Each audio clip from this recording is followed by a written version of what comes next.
Before diving into the video, did you know that over 80% of you watching right now aren't subscribed? Your one like and one subscribe means the absolute world to this channel and helps us keep going. Hit those buttons real quick, and let's get into the video. Chapter 1. The Paper Alliance. Leo was 28 years old, a legal officer buried in the mid-tier corporate ranks of the sprawling Vane Corporation. He was an orphan, raised by a distant aunt in a quiet province, and his life was entirely uncomplicated. He possessed no house, no car, no debts, and absolutely no complex family dynamics that could be leveraged against him. He was a ghost in the corporate machine, highly competent, utterly invisible, and remarkably predictable. The CEO of Vane Corporation was Vivian Vane, the brilliant, striking, and foreign-educated daughter of the company's billionaire chairman. Vivian was a star pulling the entire enterprise in her orbit. However, the corporate dynasty faced a sudden crisis when the elder chairman suffered a massive heart attack, leaving him hospitalized in critical condition. His singular, pressing final wish was to see his daughter securely married before he passed. Vivian needed a solution, and she needed it immediately. Because Leo was legally sharp, entirely independent, lacked any relatives who might cause trouble, and met her strict aesthetic standards for a public partner, Vivian selected him from the HR database. Their wedding day arrived under a heavy, purple-gray sky that threatened rain.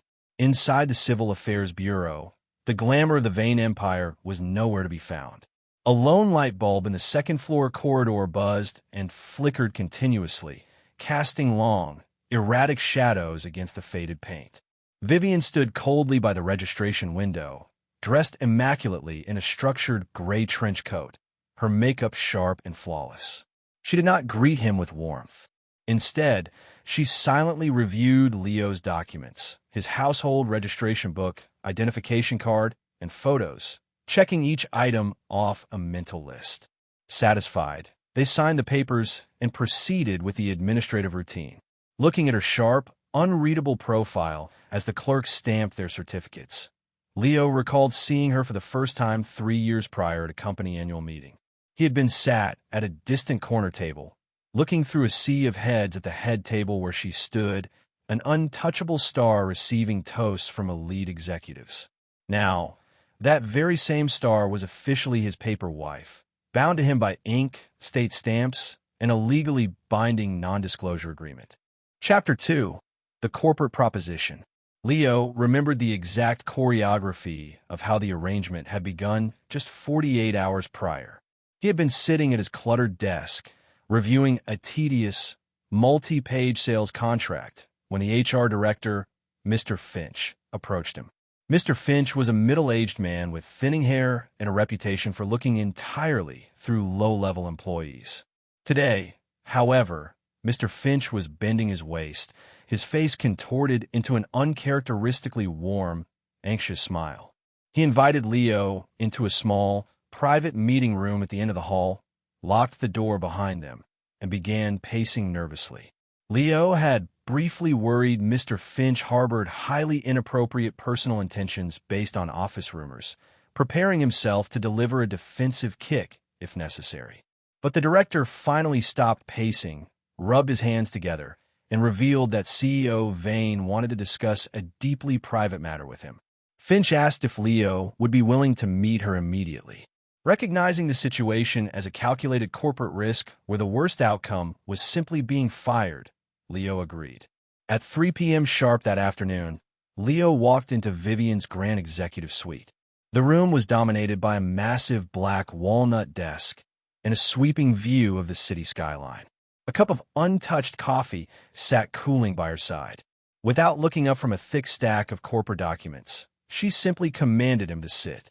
When she finally raised her eyes, they were beautiful but entirely vacant of warmth, resembling deep water covered by a thin layer of winter ice. She opened a folder containing his resume and read his life back to him in a flat, rhythmic monotone. A legal officer employed for 3 years, consecutive at performance ratings, an orphan raised by an aunt after his parents passed away by age 12, reliant on student loans, single since birth, and possessing no marriage history. She paused briefly, skipping over a line detailing his private internet viewing habits to preserve a shred of his dignity, before stating her proposition directly. She needed a nominal husband for a fixed term of 3 years to appease her dying father and stabilize the company's stock value. He would be required to attend high-profile family events, dinners, and board functions, acting as half of a deeply devoted couple in public. In private, they would remain entirely separate entities, living under the same roof, but never interfering in each other's lives. The financial compensation was staggering. 100,000 yuan a month as a baseline salary, a clean divorce after the 3-year term concluded, a lump sum cash payout of 2 million yuan, and a deed to a luxury 2-bedroom apartment in the city center. Approaching the conversation strictly as a legal professional reviewing a corporate merger, Leo did not hesitate. He pulled the document toward him, unclipped his pen, and began negotiating specific amendments. He adjusted Article 8, mandating at least a 24-hour notice for standard family gatherings and a minimum of 3 hours for emergencies. He altered Article 3, requiring mutual written approval for all public relations statements to prevent unilateral corporate blame. Finally, he added a clause demanding a strict 30-day written notice for early termination by either party. Vivian watched him, her gaze slightly scrutinizing. "You've thought this through," she noted. Leo clipped his pen back to his pocket. "This is work, CEO Vane. I am your employee, so I need to be thorough." A slight, almost imperceptible twitch crossed the corner of her mouth. "Deal," she replied. "Tomorrow, 10 a.m., Civil Affairs Bureau." Chapter 3. A Quiet Celebration. The next morning's bureaucracy went precisely as planned. The clerk at the window asked the standard routine questions, offered a perfunctory congratulation, and handed over the 2 red booklets. As they stepped out of the building into the heavy, overcast morning air, Vivian stopped on the concrete steps. Without turning fully to face him, she informed Leo that her assistant had already prepared her primary residence and that he could move his belongings in at his convenience. She reiterated the public narrative. They had fallen in love naturally over the course of his employment and chosen a highly private, low-key wedding to respect her father's health. She paused, looking out at her waiting vehicle, and added that he did not need to address her by her corporate title when they were entirely alone. But when Leo formally responded, "All right, CEO Vane," a shadow of frustration crossed her features, and she walked away without another word, disappearing into the tinted rear seat of a black luxury sedan. Leo stood on the pavement, watched the sedan merge into traffic, and stuffed the red marriage certificate into his jacket pocket. He pulled out his phone to hail a standard text cab. The driver, a talkative man in his late 40s, noticed the building Leo had just emerged from and offered a boisterous congratulations, asking what grand restaurant he was taking his new bride to celebrate their first night. Leo smiled politely, thanked him, and requested to be dropped off at the intersection of an old residential neighborhood. He returned to his cheap, cramped apartment, a 6th-floor walk-up with peeling wallpaper that he shared with a loud roommate, where his rent was a modest 800 yuan a month. That evening, Leo celebrated his transition into marriage by boiling a single pack of instant noodles, carefully sliding a single fried egg over the top. As he ate at his small desk, he scrolled through his phone and found an official Vane Corporation public announcement. It congratulated CEO Vivian Vane on her marriage, featuring an artistic, backlit silhouette of her profile against a window. The comment section was a torrent of corporate adoration and intense curiosity, with hundreds of employees demanding to know the identity of the brilliant, high-society gentleman who had won her heart. Leo put his phone down on his pillow, turned off his desk lamp, and went to sleep early, comforted by the mathematical certainty that his financial future was now secure. Chapter 4. The Minimalist Roommate. The following afternoon, Leo officially relocated. His entire existence fit easily into a single rolling suitcase, a faded backpack, and a 4-year-old laptop that had carried him through his university finals. He took a cab to the address Vivian had provided, a high-end, heavily fortified residential compound in the dead center of the city's financial district, guarded by biometric gates and private security personnel. The apartment sat on the 18th floor, an expansive space sprawling over 200 square meters.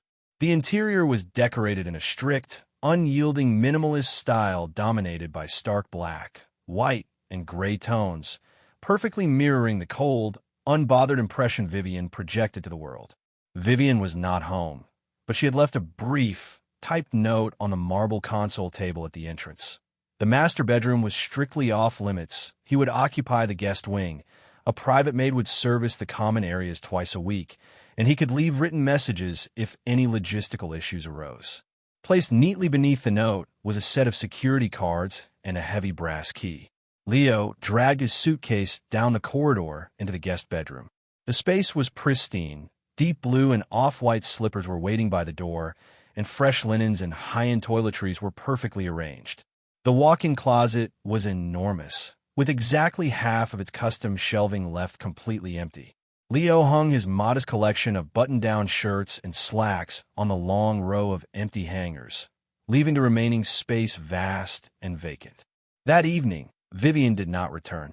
Leo ordered a basic takeout meal, ate quietly at the vast marble dining table, carefully disposed of the containers in the kitchen trash, and retired to his room to read legal texts. At approximately 11 p.m., the faint, heavy click of the front door lock signaled her arrival, followed by the quiet click of her heels across the floorboards. Leo did not open his door. He simply turned the page of his book. By 7 a.m. the next morning, when Leo emerged from his quarters, Vivian had already departed for the corporate headquarters. The only evidence of her presence was a half-empty cup of espresso resting on the kitchen island and a neat stack of corporate strategy folders left beside it. Leo placed the cup into the dishwasher, aligned the folders precisely to keep the space orderly, made himself a simple breakfast of toast and eggs from the fully stocked refrigerator, and left for the subway station. He clocked into his legal desk at exactly 8:55 a.m.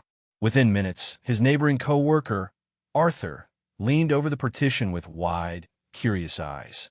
Arthur demanded to know why Leo had taken a sudden day of personal leave before immediately pivoting to the corporate scandal shaking the company, the CEO's sudden, unpredicted marriage.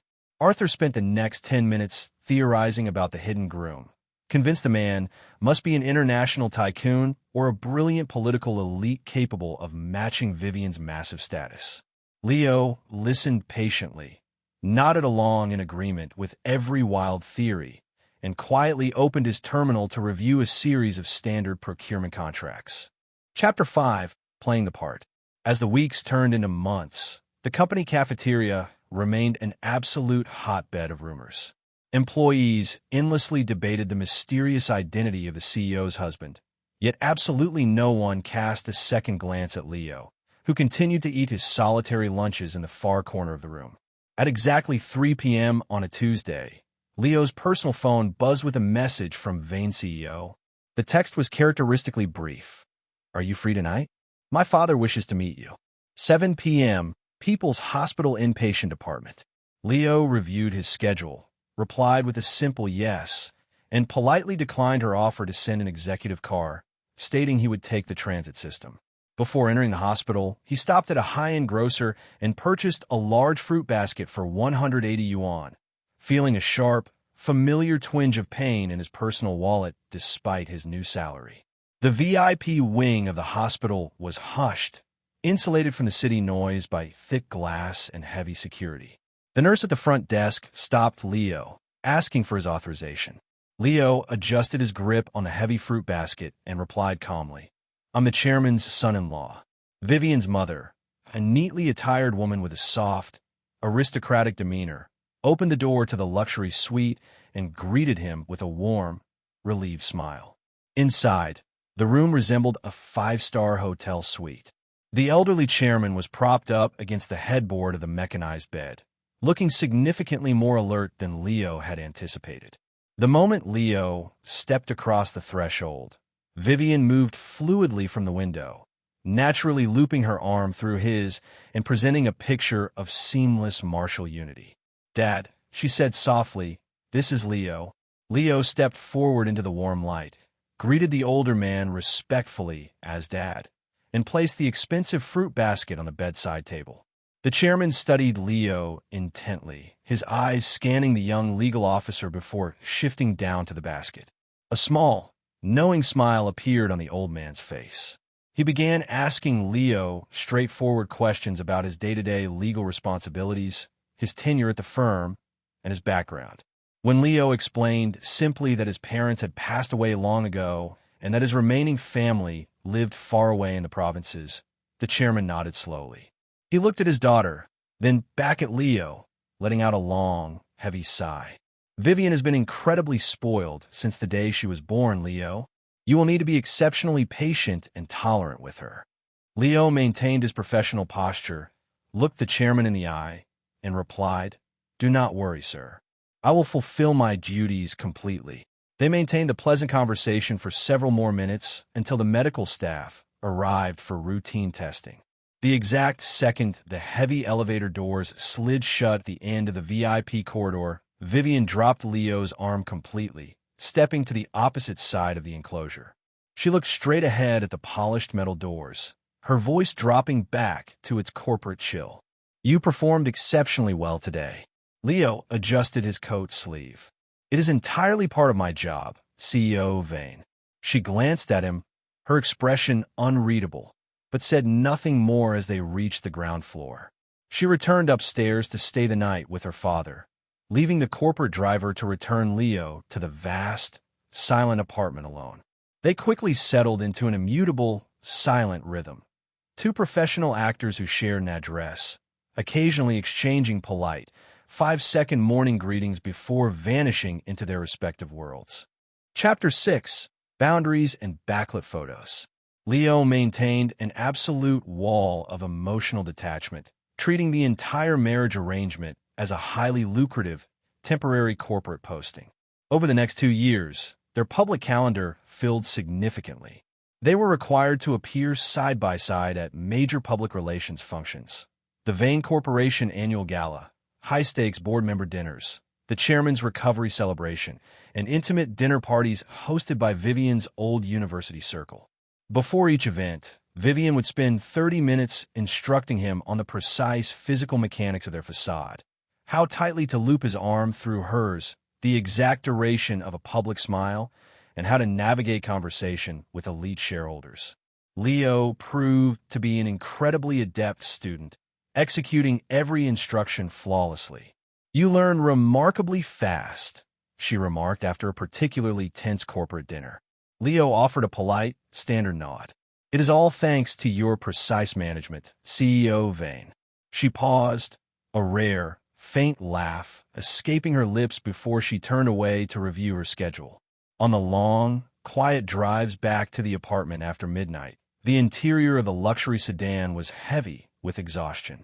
Vivian would frequently lean her head back against the leather seat, closing her eyes to rest from the relentless corporate warfare, while Leo stared quietly out the window at the passing city streetlights.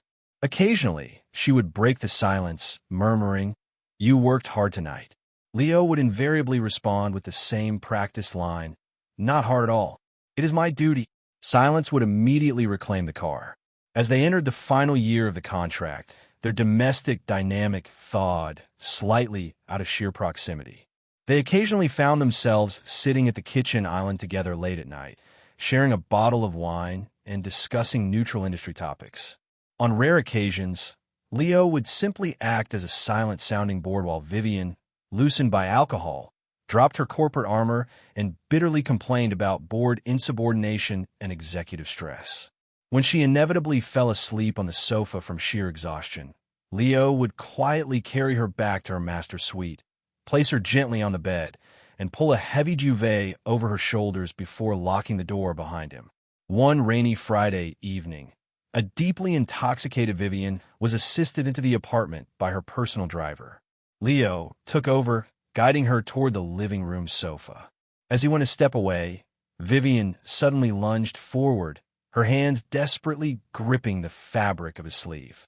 Her eyes were unfocused, glassy, and filled with a raw vulnerability he had never seen in the office.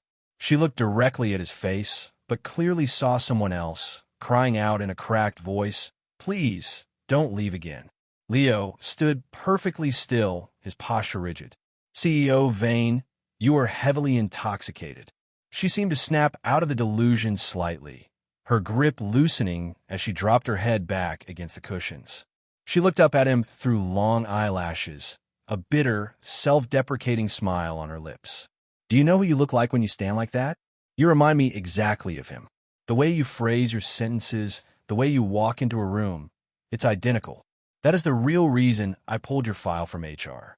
Leo did not ask for a name, nor did he ask for a history. He simply stepped into the kitchen, poured a warm glass of honey water, and placed it neatly on the coffee table before her. Drink this. It will mitigate the hangover tomorrow morning. Vivian stared at the glass, then up at his impassive face. Aren't you even curious to know who he is? Aren't you going to ask me why he left? Leo adjusted his tie and looked down at her calmly. CEO Vane, you hire me to act as your nominal husband, not to serve as your personal therapist. You have your private past, and I have my clear professional role. Let us simply fulfill the agreed terms of our legal contract without complicating it with extraneous information. In my experience, knowing too much simply creates corporate liability. Vivian froze, her eyes widening slightly with a mixture of shock and profound isolation. She slowly lowered her head, picking up the glass of water without another word. Leo assisted her to her room, turned off the lights, and returned to his own quarters. He was fully aware of the old media rumors regarding a high-society childhood sweetheart who had abruptly abandoned her to move across the globe, but Leo remained entirely unfazed. He was an employee who clocked out when the day was done. Chapter 7. The Sweetheart Returns. The final months of the 3-year term rolled forward in a steady, predictable pattern. Vivian maintained her flawless public role, occasionally bringing Leo expensive regional delicacies from her international business trips, offering calculated praise for his legal work, purchasing high-end tailored suits for his wardrobe, and actively shielding him from excessive drinking at political dinners. They presented the absolute pinnacle of domestic bliss to the public, but Leo remained completely anchored in reality.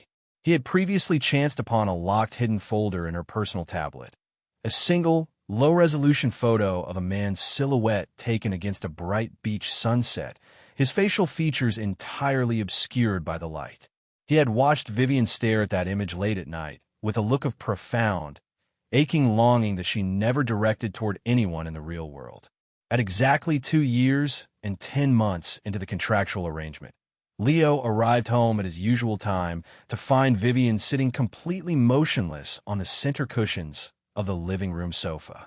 She was clutching her phone tightly to her chest, her face pale, reflecting an unprecedented, volatile mixture of intense anticipation and deep domestic dread. As Leo changed into his indoor slippers and prepared to retire to the guest wing to review his evening briefs, she suddenly spoke, her voice shaking with an emotion she couldn't contain. Leo, he's finally come back. Leo stopped in the corridor, turned around deliberately, and looked at her. Her eyes were fixed on his face, wide and searching, practically begging for a flash of jealousy, anger, or emotional distress. Leo processed the information for 2 seconds, running the legal implications through his mind. He looked at her calmly and asked, "Do you require me to adjust our public calendar or draft any specific non-disclosure agreements?" Vivian blinked, visibly stunned by the absolute flatness of his response. She slowly lowered her eyes to the floor and whispered, "No, nothing is required." "All right," Leo replied smoothly.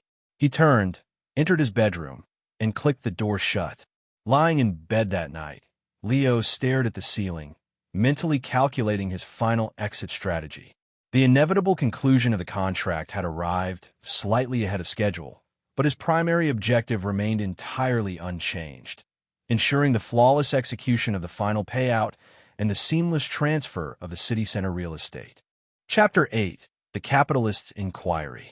Throughout the following month, the domestic arrangement dissolved rapidly. Vivian began vanishing for days at a time, spending her evenings entirely outside the apartment. In the beginning, she maintained her professional courtesy, sending brief text updates stating she was detained by personal matters. But within 2 weeks, even those automated notifications ceased entirely. Leo remained completely unbothered. He reclaimed the massive apartment as his own private sanctuary, cooking simple, oil-free meals, watching television in the grand living room, and sleeping deeply without the disruption of her late-night arrivals. He found the solitude immensely therapeutic. On a rainy Thursday evening, while Leo stood at the kitchen counter methodically chopping fresh vegetables for his dinner, the front door lock clicked open. Vivian walked in, her trench coat damp from the rain. Instead of retreating to her master suite, she walked slowly into the kitchen and stood silently by the marble island, watching the steady, rhythmic motion of his knife. Leo glanced up briefly, offered a polite, "Have you eaten?" and returned to his preparation. Vivian did not answer. She pulled out a bar stool, sat down slowly, and kept her eyes locked entirely on his back. After several minutes of heavy, suffocating silence, she spoke up, her voice dropping to a vulnerable whisper. "Leo, have you ever, even for a single moment, actually liked me?" Leo's hand did not waver. The knife hit the cutting board with absolute precision, slicing through a carrot before he calmly laid the blade down. "No," he replied instantly, his voice entirely devoid of hesitation.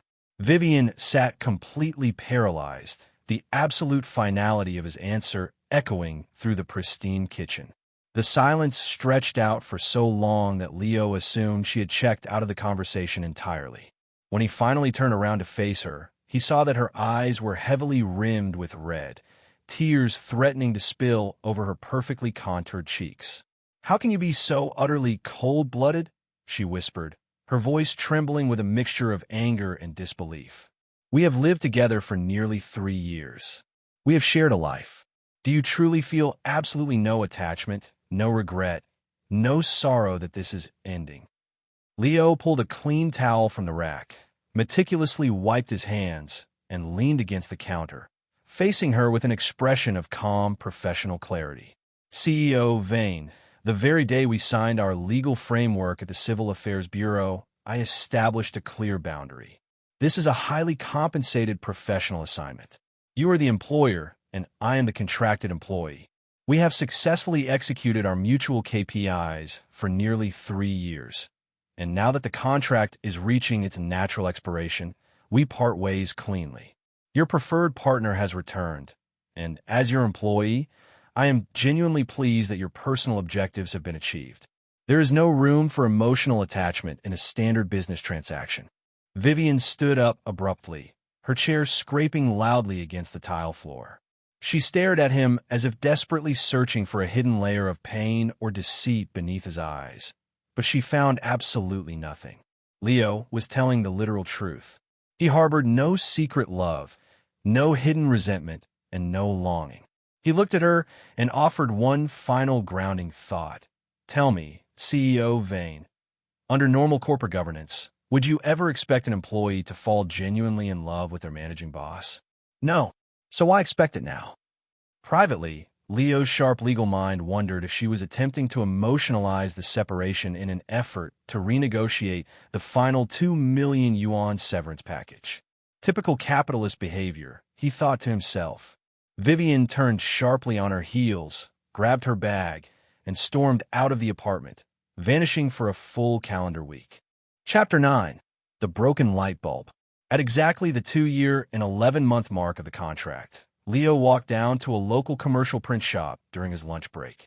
He printed 3 identical copies of a standard, ironclad divorce agreement, meticulously verifying that every clause regarding the asset transfer of the city center apartment and the 2 million yuan cash payout was legally indisputable. He placed the documents into a neat folder and sent a brief text to Vivian. "The dissolution framework is complete. Please review the terms at your earliest convenience, so we may schedule an administrative appointment at the Bureau." 10 minutes later, his phone vibrated with a cold, single-word reply. "Okay." 2 days later, she followed up with a definitive logistical instruction. "Tomorrow, 10 a.m., same location." Leo formally requested a final day of personal leave from his supervisor and took the morning subway transit to the Civil Affairs Bureau. The environment was an exact, poetic mirror of the day their arrangement began. The same drab government building, the same crowded second-floor corridor, and the exact same broken light bulb overhead, buzzing violently as it flickered against the stained ceiling. Vivian was already waiting for him, standing silently at the far end of the hallway with her back turned toward the crowd, looking out a narrow window at the rainy street below. Leo walked over smoothly, taking his place beside her. "You arrived early," she noted without turning her head. "Punctuality is a basic requirement of the job," Leo replied calmly. A long, heavy silence fell between them until Vivian finally spoke, her voice dropping low to avoid the ears of nearby couples. "I have had my legal team thoroughly review the paperwork you sent. The terms are entirely acceptable. The title deed for the apartment and the cash transfer will be processed by my accountant before the close of business today. Thank you, CEO Vane. I appreciate your corporate efficiency." Vivian finally turned her head to look at him, her eyes heavily bloodshot, though she had clearly forced herself not to cry in public. "Leo, I want to ask you one final question, completely off the record. If he had never returned to the country, would you have chosen to stay with me after today?" Leo thought about the question for exactly 1 second, evaluating it purely from a reality-based perspective. He looked at her and answered firmly, "Seriously now." Vivian flinched as if struck. "Why not?" "Because our legal contract was explicitly capped at a 3-year duration. Extending a temporary project indefinitely without clear corporate utility is bad practice." A single, heavy tear finally broke free, tracing a line through her makeup. Leo stood perfectly still, his hands resting loosely in his suit pockets. He made absolutely no move to wipe the tear away, nor did he offer a single word of traditional comfort. He simply watched her with the calm, detached interest of an observer. After a few moments, Vivian pulled a silk handkerchief from her bag, fiercely wiped her face, and forced a weak, hollow smile. "Let's go inside and finish the administrative processing." The clerk at the divorce registration window ran through the mandatory state script with absolute indifference. Has the marital relationship completely broken down irretrievably? Have all shared matrimonial assets been clearly divided without dispute? Do you have any dependent children? They answered each question in perfect, synchronized unison, signed their legal names, pressed their thumbs firmly into the red ink pads, and handed over their marriage booklets. In return, the clerk slid 2 identical red divorce certificates across the counter. As they exited the front gates of the bureau, the sky had darkened significantly, casting a somber shadow over the city.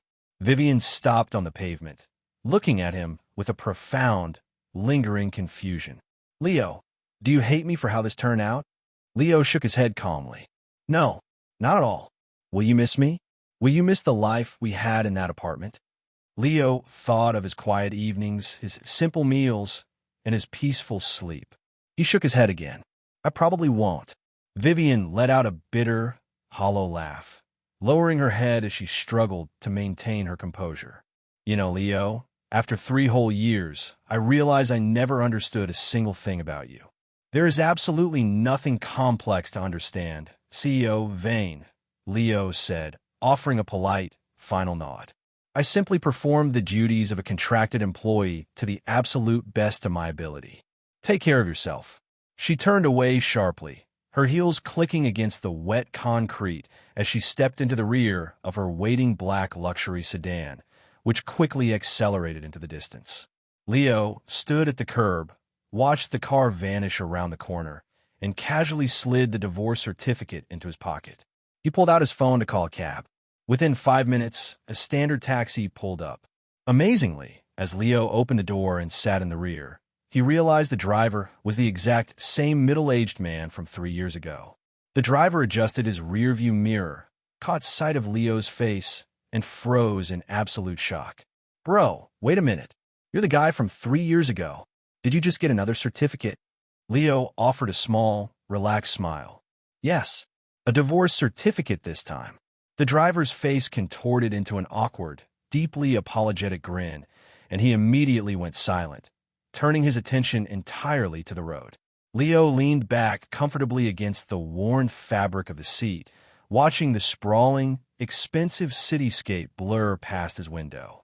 He felt an immense sense of internal lightness. From the very beginning, he had known exactly what the game was. By refusing to let fleeting emotions cloud his judgment, he had successfully navigated the corporate trap and emerged entirely victorious. Chapter 10: Independence and Clear Boundaries. Leo executed his relocation with absolute military efficiency. His physical assets had not changed a single bit over the 3-year period. He left the luxury compound carrying the exact same rolling suitcase, the same backpack, and the same 4-year-old laptop he had arrived with. The high-end 2-bedroom apartment in the city center was officially registered under his name by late afternoon. Rather than moving into the grand space, Leo immediately listed it with a premium real estate agency, securing a massive, reliable monthly rental income from corporate tenant. Combined with the 2 million yuan cash payout sitting securely in his high-yield savings account, Leo possessed more than enough independent wealth to retire comfortably in the suburbs without ever needing to report to a corporate boss again. However, preferring structure, he chose to rent a modest 40-square-meter 1-bedroom apartment located in a quiet suburban neighborhood right next to a major transit line. He spent his first weekend decorating the wide, concrete windowsill with several pots of vibrant pothose plants. To celebrate his new life of absolute independence, Leo stood at his small kitchen stove, boiled a fresh pack of instant noodles, and carefully slid a perfect fried egg over the top. As he lay in his comfortable bed that evening, his phone vibrated with a breaking news notification from a major financial outlet. Vane Corporation CEO Vivian Vane marries childhood sweetheart in private, high society coastline ceremony. The attached article featured a high-resolution image of Vivian standing on a beautiful white sand beach alongside a handsome, wealthy gentleman, both of them smiling radiantly for the cameras. Leo glanced at the image for a brief second, verified that her smile looked entirely authentic, and casually swiped the notification away, continuing to read an article on independent investment strategies. A month later, bored by absolute leisure, Leo accepted a low-stress position as a senior legal supervisor at a medium-sized logistics firm located far away from the financial district. His salary was slightly less than his old baseline at Vane Corporation, but the daily workload was remarkably light. His new colleagues knew absolutely nothing about his past life. They viewed him simply as a quiet, highly capable, and fiercely independent 31-year-old bachelor who kept his head down and never engaged in office politics. He grew to love his simple, unhurried daily routine, stopping by the local open-air market after work to playfully haggle with the vegetable vendors over 50-cent discounts, and spending his weekend afternoons sitting on his sunlit balcony reading novels while his pothose plants sprouted long, healthy green vines. One quiet evening, while Leo was relaxing in bed, his personal phone buzzed sharply. He unlocked the screen to find a message from an unlisted number. The profile picture was a familiar, backlit silhouette, and the contact name in his archive still read Vane CEO. "Leo, are you there?" Leo stared at the text for a full minute, his expression entirely neutral. He chose not to reply, placed the phone face down on his nightstand, pulled the blankets up, and went directly to sleep. The following morning at 6:30 a.m., he awoke to find a second message that had been sent at exactly 3 a.m. "I am parked directly downstairs outside your building." Leo sat up, walked slowly over to the balcony window, and parted the thick privacy curtains to look down at the quiet suburban street. A massive, instantly recognizable black luxury sedan was parked idling by the curb. An elegant woman wrapped tightly in an expensive designer wool coat stood leaning against the passenger door, staring intently up at the windows of the building. The exact moment Leo parted the curtains, their eyes locked across the distance. Vivian immediately raised her hand, waving up at him with a look of desperate anticipation. Leo stood perfectly motionless by the glass, his face completely unreadable. Within seconds, his phone buzzed again in his hand. Leo Please, can I come up to your apartment?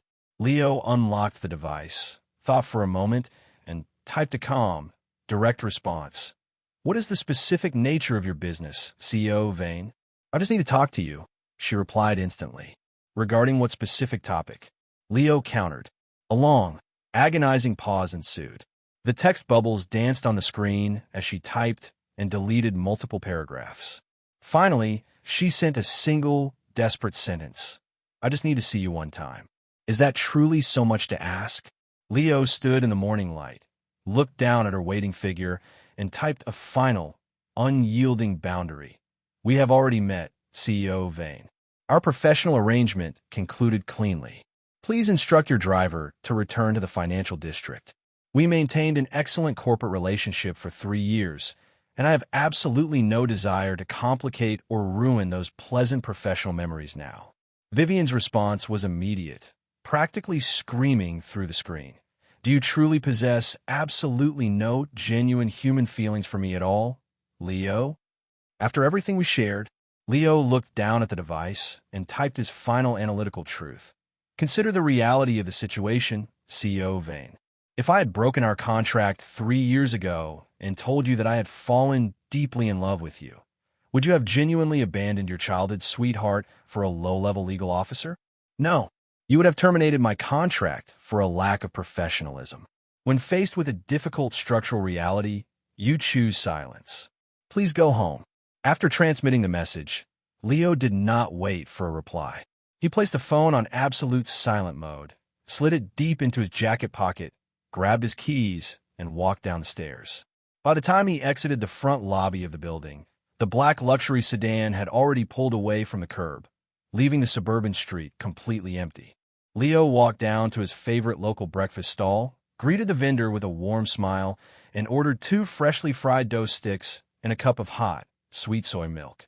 He stood by the side of the road, taking a slow, appreciative bite of the crispy dough, enjoying the warmth of the morning sun against his face. When he finally opened his phone later that evening, he found a final, long-delayed message from her. Leo, you are truly the most clear-headed, rational person I have ever encountered in my life. But sometimes being this clear-headed makes you seem utterly cold-blooded.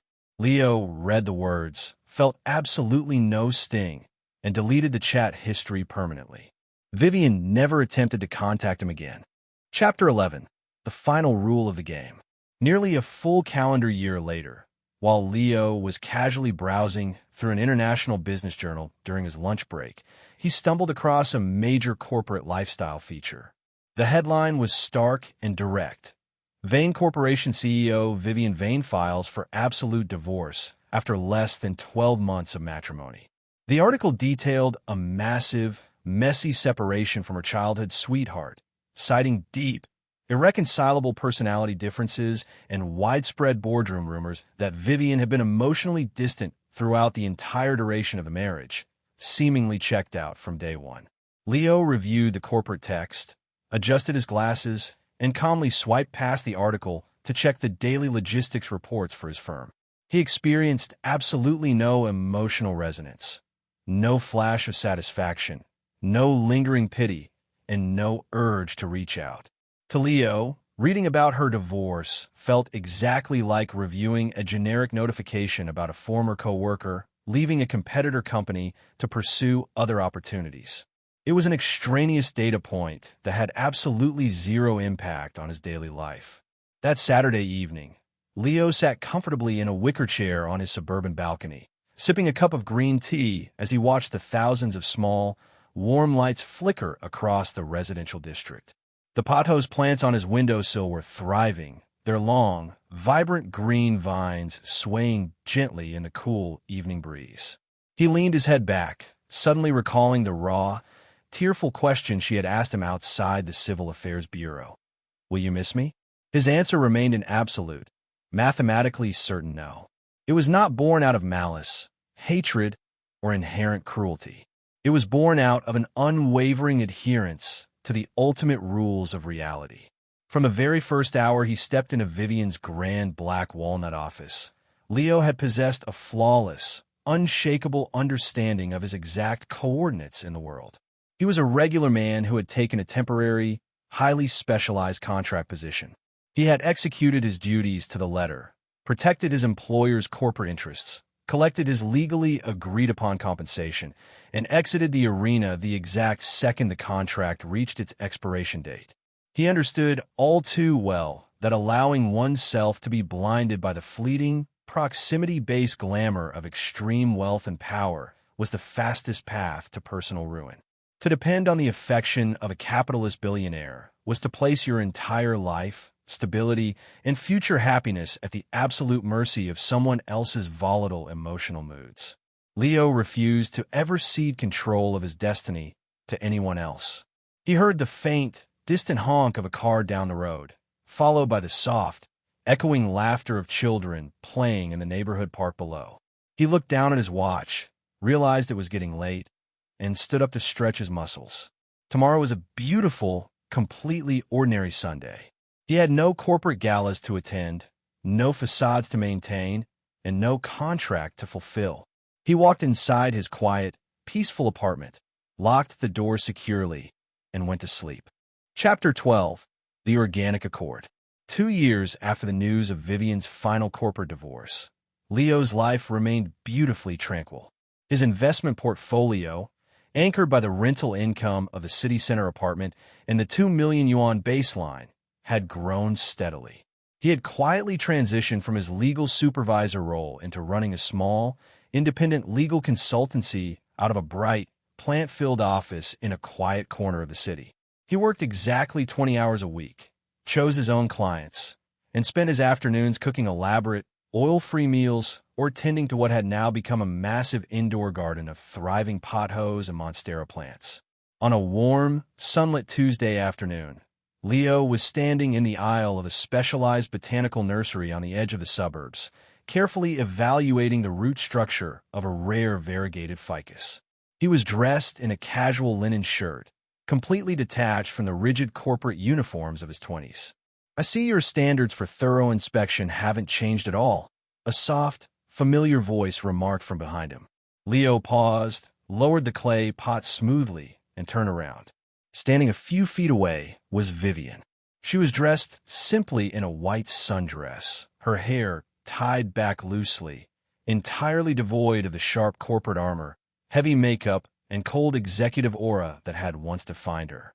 For the first time since he had known her, the thin layer of ice over her eyes was entirely gone, replaced by a quiet, grounded warmth. Leo offered a genuine, relaxed smile.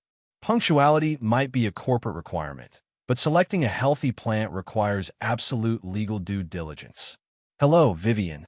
Vivian let out a soft, genuine laugh, a sound entirely different from the bitter, hollow chuckles of their past life. "Hello, Leo. It's been a long time." They walked out of the nursery together, carrying their respective plants, and sat down at a quiet, open-air cafe down the street. Over cups of simple green tea, Vivian explained that she had officially stepped down as active CEO of Vane Corporation 6 months prior, turning the day-to-day operations over to a professional board of trustees. She had bought a quiet house in the foothills, started painting again, and cut ties completely with the high society circles that had dictated her youth. "I spent 3 years looking at a backlit photo of a past projection, and another year trying to force reality to match it," Vivian said softly, looking across the table at him. "It took losing everything to realize that the only time I ever felt completely safe, stable, and grounded was in that quiet apartment, listening to the steady, predictable sound of your knife on the cutting board." Leo took a slow sip of his tea, looking at her without the old protective walls of contract. "You were trapped in a corporate merger, Vivian. I was just the logic engine keeping the baseline steady. And I don't want a contract anymore, Leo," she said, her voice steady and clear. "I don't want a nominal partner, KPIs, or non-disclosure agreements. I've spent 2 years learning how to be a real person. I just want to know if the most clear-headed man I've ever met would be willing to sit on a balcony, share a real meal, and get to know me from scratch. No management, no corporate hierarchy. Just us." Leo studied her face. He saw no hidden capitalist agendas, no emotional manipulation, and no desperate rebound. He simply saw a woman who had successfully broken free from her own gilded cage, seeking the same peace he had cultivated for himself. He set his teacup down, his smile warm and unburdened. My balcony has an excellent view of the sunset, and my pothose plants are thriving. But I must warn you, I still haggle with the vegetable vendors over 50 cents. Vivian's eyes crinkled with pure, unforced happiness. I'll bring the honey water, she replied softly. As they stood up and walked down the sunlit suburban street side by side, their arms naturally brushed against one another. There was no public relations camera watching them, no dying wish to satisfy, and no legal framework dictating their proximity. For the very first time in their lives, they were simply two equal people, walking away from the game entirely and stepping into a perfectly normal, beautifully unwritten future together.